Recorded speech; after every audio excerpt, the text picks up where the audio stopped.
2023 passou voando por aí também. Por aqui, já é hora de começar a pensar em onde investir no ano que vem, mas sem esquecer o que passamos este ano. Neste episódio de Saideira de 2023 do Estratégia de Carteira, eu, Mariane Paim, editora aqui do Investe.com Brasil, converso sobre os momentos do ano que passou e que influenciaram a sua carteira, além de conversar com analistas sobre como deve ser a carteira de investimentos para 2024. Vamos lá?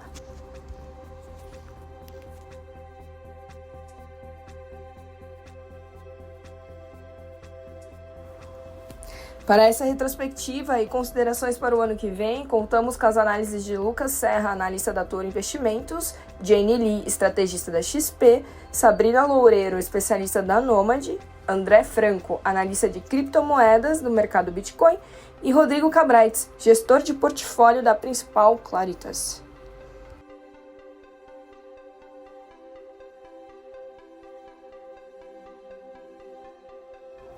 Mas antes da gente começar, aquele recado, né? Que sempre lembro que com o Investe Pro, seu ano começa pronto para ficar de olho no mercado. Tenha mais desconto no seu plano bianual com o cupom Investir Melhor e o numeral 1. Aproveite essa oportunidade, hein, galera? Não vai perder, hein?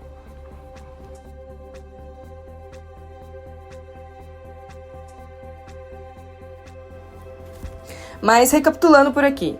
O mercado de ações foi de muita emoção nos últimos 12 meses, mas o panorama macroeconômico de 2024 deverá ser de juros nos Estados Unidos e na Europa, mas a gente fala disso mais adiante.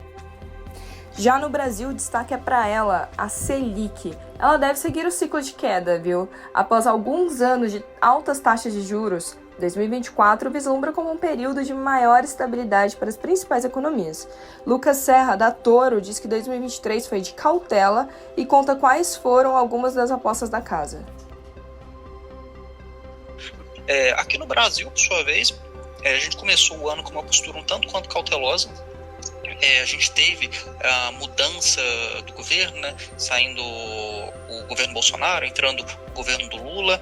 Então a gente não tinha total clareza como que seria essa condução, se iria se aproximar mais de governos passados do Lula, como que seria esse comportamento mesmo da própria estrutura de governo. O mercado, acho que como um todo, tinha um certo receio de como que isso ia se comportar. Então acho que a gente agiu de forma correta, de manter uma postura cautelosa ali no início. E assim, o que a gente faria de diferente aqui na Toro seria basicamente em respeito à alocação em estatais. A gente até pegou o Banco do Brasil, a gente preferiu entrar em Banco do Brasil acreditando que se porventura, em algum momento, houver alguma intervenção um pouco mais forte do governo sobre essa parte mais bancária, seja concessão de crédito, algo nesse sentido para a população, o Banco do Brasil ele se mantém ainda com uma certa blindagem. Existem outros instrumentos para o governo conceder crédito, então a figura da Caixa, o próprio BNDES, então o Banco do Brasil poderia ser utilizado, mas não totalmente ele. E então a gente pegou o Banco do Brasil, mas a gente pegou um pouco atrasado nesse movimento, a gente não pegou todo o movimento de alta que o Banco do Brasil teve. E uma que até eu, assim, me arrependo hoje, fico me coçando a respeito de Petrobras, sou analista de commodities da casa, mas sempre ficava aquela sensação, né? O governo pode ser que ele intervenha, pode ser que ele faça alguma mudança na política de preços e que acabe impactando o preço das ações. Essa mudança na política de preços realmente foi feita ao longo de 2023. A gente teve o fim da PPI, né, paridade de preços internacionais, e agora essa nova política de preços, mas o que a gente repara é que não tem um desalinhamento tão grande assim em relação à própria PPI. Já para o gestor Cabraitz, a movimentação do Banco Central norte-americano vai ser a peça-chave para a reprecificação de risco e vai moldar os próximos passos também do cenário local. Esse movimento do Banco Central americano vai ser muito importante para a reprecificação de risco, além de dar mais graus de liberdade para o Banco Central brasileiro atuar na política monetária. Hoje, a Selic terminal para 2024, pela curva de juros, está entre 9,25% a 9,5%, e a gente acredita que com esse patamar de Selic terminal, existe um apetite tanto do investidor local como do investidor estrangeiro de aumentar a parcela em risco no Brasil. E para a carteira, nos pré-fixados, a gente gosta e pretende ficar na parte mais curta da curva, atuando nesse movimento de política monetária, de corte de juros. Então, a ideia seria a manutenção dessa posição. Os títulos indexados à inflação, que tem pago entre 5,25 a 5,30, mais inflação com vencimento de até 5 anos, a gente acredita que esse risco, essa assimetria também é muito boa e muito positiva. Além de ter a possibilidade de ter essa proteção de inflação, a gente acha que pode pegar um fechamento relevante de taxa de juros nesse sentido. O movimento, caso esse cenário mais construtivo se realize, seria de trocar esses títulos por vencimentos um pouco mais longos para pegar esse movimento de fechamento da curva. E essas seriam as movimentações na renda fixa. Ambos os especialistas fizeram considerações importantes para a carteira ideal para o ano que vem, mas Serra avaliou o universo das ações. Jaca Brights fez um panorama sobre os fundos e também comentou sobre outras estratégias. Eu vou mais para o lado de ponderar ter uma posição equilibrada entre risco e retorno. Na parte de renda fixa, a gente continua a ver prêmios bem interessantes, principalmente ali em títulos em títulos atrelados ao IPCA também. Então, esses títulos híbridos pagando juros reais bem interessantes, sobretudo em vértices mais longos. Então, 2027, 2029, a gente ainda tem prêmio para ser consumido ali na renda fixa, o que, num cenário de queda de juros, isso daí acaba sendo uma boa opção, até mesmo para o investidor que tem um perfil mais arrojado. Inclusive, a gente, para a própria classe arrojada, aumentou essas duas posições. E se tratando mais para a Bolsa Brasil, a gente segue um comportamento um pouco mais cauteloso, seguindo ainda nessa ideia de montar uma carteira que seja resiliente, baseada em bons ativos e poucas small caps atualmente na carteira. Isso porque a gente vê que tem boas ações ainda que, apesar de serem já blue chips, large caps, continuam com desconto e que a medida do ano de 2024 pode ser que tenha valor a ser destravado. Uma delas, assim, que foi por muito tempo uma das maiores posições que a gente teve na nossa carteira, era a Vale, que agora, no final do ano, andou, não necessariamente por causa do movimento da Bolsa como um todo, mas principalmente impulsionado por China, dados mais animadores vindos da China, e principalmente valorização do minério de ferro. Pensando na alocação em fundos em geral, os multimercados macro tiveram um ano bem abaixo do esperado e bem aquém da média dos últimos anos. A gente tem aumentado já essa parcela de risco nesses produtos para 2024. Os multimercados são gestores que, quando tem esses prêmios de risco de inflação, risco de juros e reprecificação de ativos de risco no geral, principalmente aqui nos países emergentes, normalmente eles são os que melhor capturam esses prêmios. Então a gente acredita que eles vão voltar a conseguir ter essa performance e voltar para os padrões de longo prazo nesse sentido. E pensando na renda variável, a gente continua acreditando a Bolsa Brasileira atrativa. Do ponto de vista macroeconômico, os cortes de juros vão continuar ajudando as empresas, principalmente as empresas mais alavancadas e mais cíclicas, principalmente do setor de varejo, consumo discricionário, shoppings e real estate no geral. As empresas, do ponto de vista micro, têm tido um momento operacional muito positivo aqui no Brasil também. E do ponto de vista de múltiplos, a Bolsa Brasileira está descontada em relação à média histórica. Hoje negocia 8 vezes preço-lucro contra uma média histórica de 11,5 vezes. E a gente acredita que, se esse cenário for o cenário mais construtivo de fato, faz sentido continuar aumentando a alocação em bolsa, que é o que a gente tem feito ao longo desse ano de 2023, e esse movimento poderia seguir para 2024. Agora, no cenário internacional, as incertezas geopolíticas ainda vão durar algum tempo, pelo visto. Destaque para as disputas entre Estados Unidos e China, Rússia, Ucrânia e Israel e Hamas. Para a Jenny Lee, da XP, a economia externa teve alguns destaques, principalmente quanto aos juros dos Estados Unidos, como também a repercussão sobre a situação econômica chinesa. Em sua avaliação, as oportunidades de investimento lá fora exigem cautela.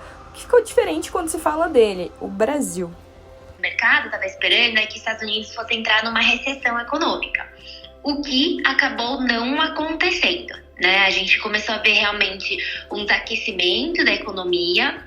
Então, as coisas estão esfriando, desacelerando, mas a economia americana, a economia global continua bastante resiliente.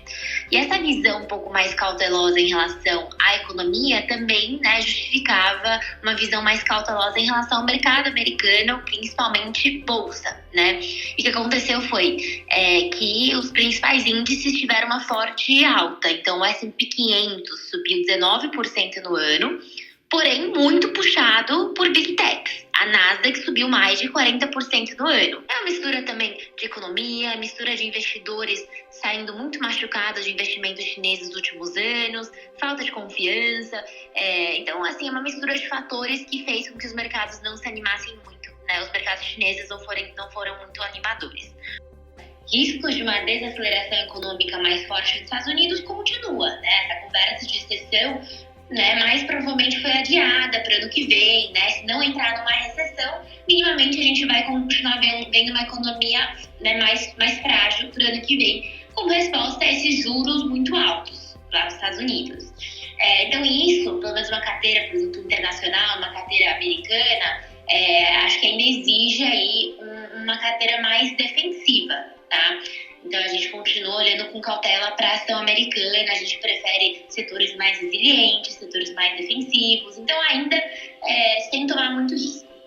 Aqui no Brasil, a gente continua com uma visão bem positiva, tá? A gente continua vendo a Bolsa Brasileira muito descontada, a gente vê que o investidor estrangeiro continua comprando o Brasil e deve continuar, tá? E a gente também entrou num ciclo de queda de juros, né? Diferentemente de lá fora, o Brasil está cortando juros, enquanto lá fora a gente está discutindo até onde que os juros vão ser elevados. Aqui a gente tem esse ciclo em pleno vapor que historicamente é associado a um bom desempenho para ações por aqui.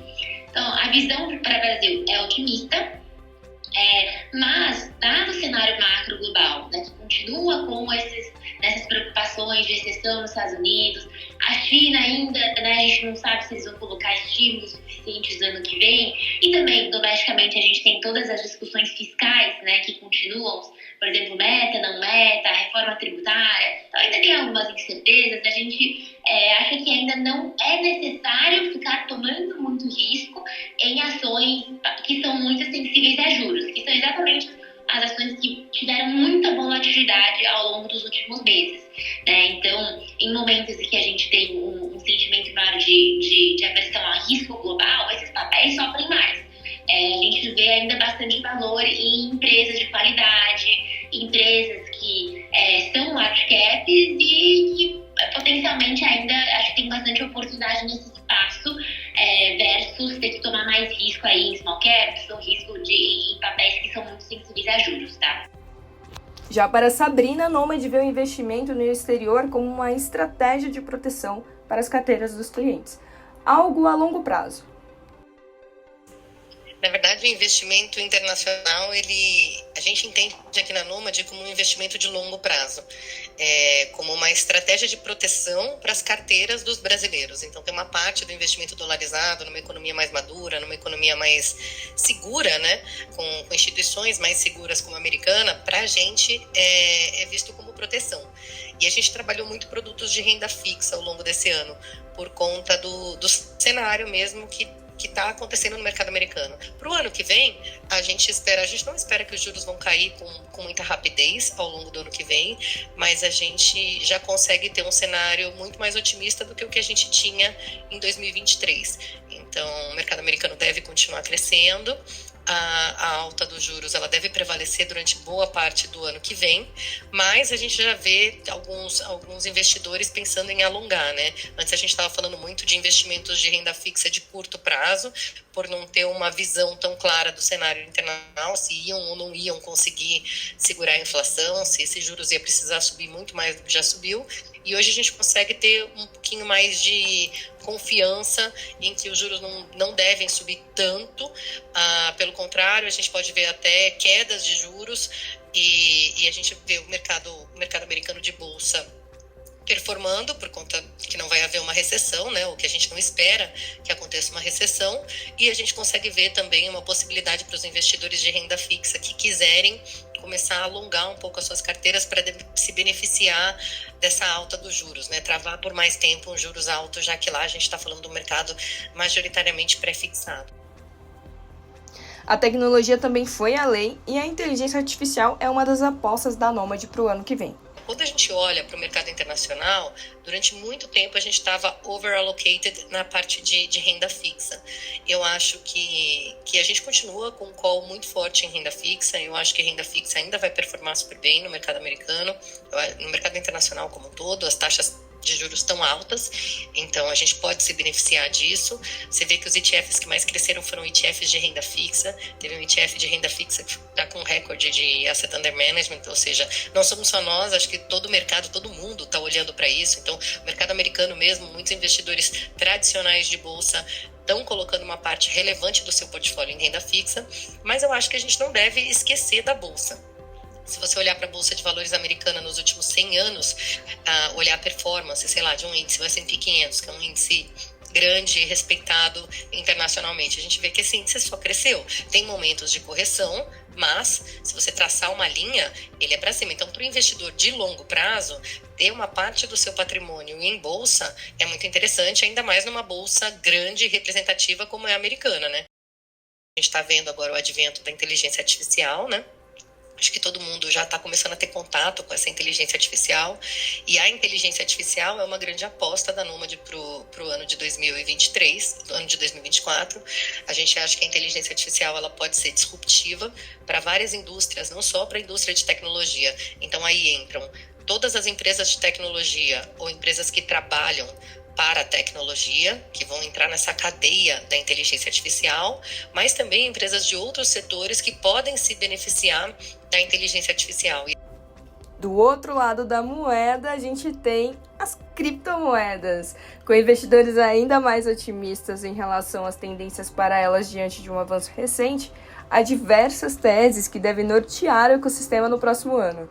André Franco, do mercado Bitcoin, comentou sobre este episódio e falou sobre a notoriedade do Bitcoin e a ascensão das altcoins. Aliás, você conhecia essa categoria? Assim, para quem está começando mesmo, assim, Mariane, eu acho que o ideal é ter Bitcoin na carteira. Acho que já é um passo interessantíssimo você ter Bitcoin na carteira. Depois você pensa assim, quero diversificar um pouco melhor ou adicionar mais risco, uma pimentinha mais no portfólio. Aí vale a pena você ir para Ethereum, por exemplo, que é o segundo criptoativo desse mercado, né? Então, acho que um balanço bom entre esses dois ativos já deve dar um bom retorno para o investidor. Quando a gente olha para altcoins, a gente tem uma imensidão de ativos, de fato, e aí o investidor precisa realmente ficar mais atento. Esses dois ativos que a gente está tratando aqui são aqueles que o tempo já testou, já em demasia, né? Ou pelo menos dado a notoriedade desses ativos, eles estão de alguma forma consolidados. Os demais ativos, eles são ativos ainda em experimentação. Então, além de mais risco, você precisa entender exatamente o que está comprando, porque eles não são comparáveis em alguma instância com o Bitcoin ou com o Ethereum, ou seja, uma tese um pouco diferente.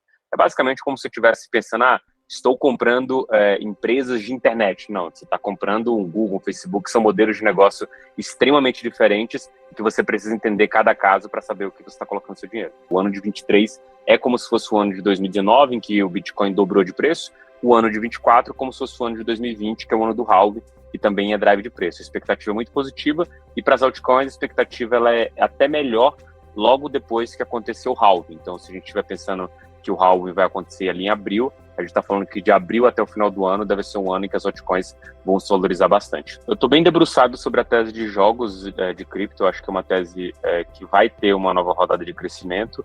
E dos ativos que eu tenho olhado aqui, eu tenho olhado muito Prime, né, que é de um jogo chamado Parallel, e o outro ativo que é Ronin, o token RON, que é de uma rede também focada em jogos, né? São as duas coisas que eu tenho olhado. Além dessas, acho que tem muita coisa aí de finanças descentralizadas que faz sentido, como Uniswap, como Aave, também eventualmente como Pendle, que são outros ativos aí que eu também acho interessante. Então, são essas duas coisas que eu tenho mais debruçado aí de olho.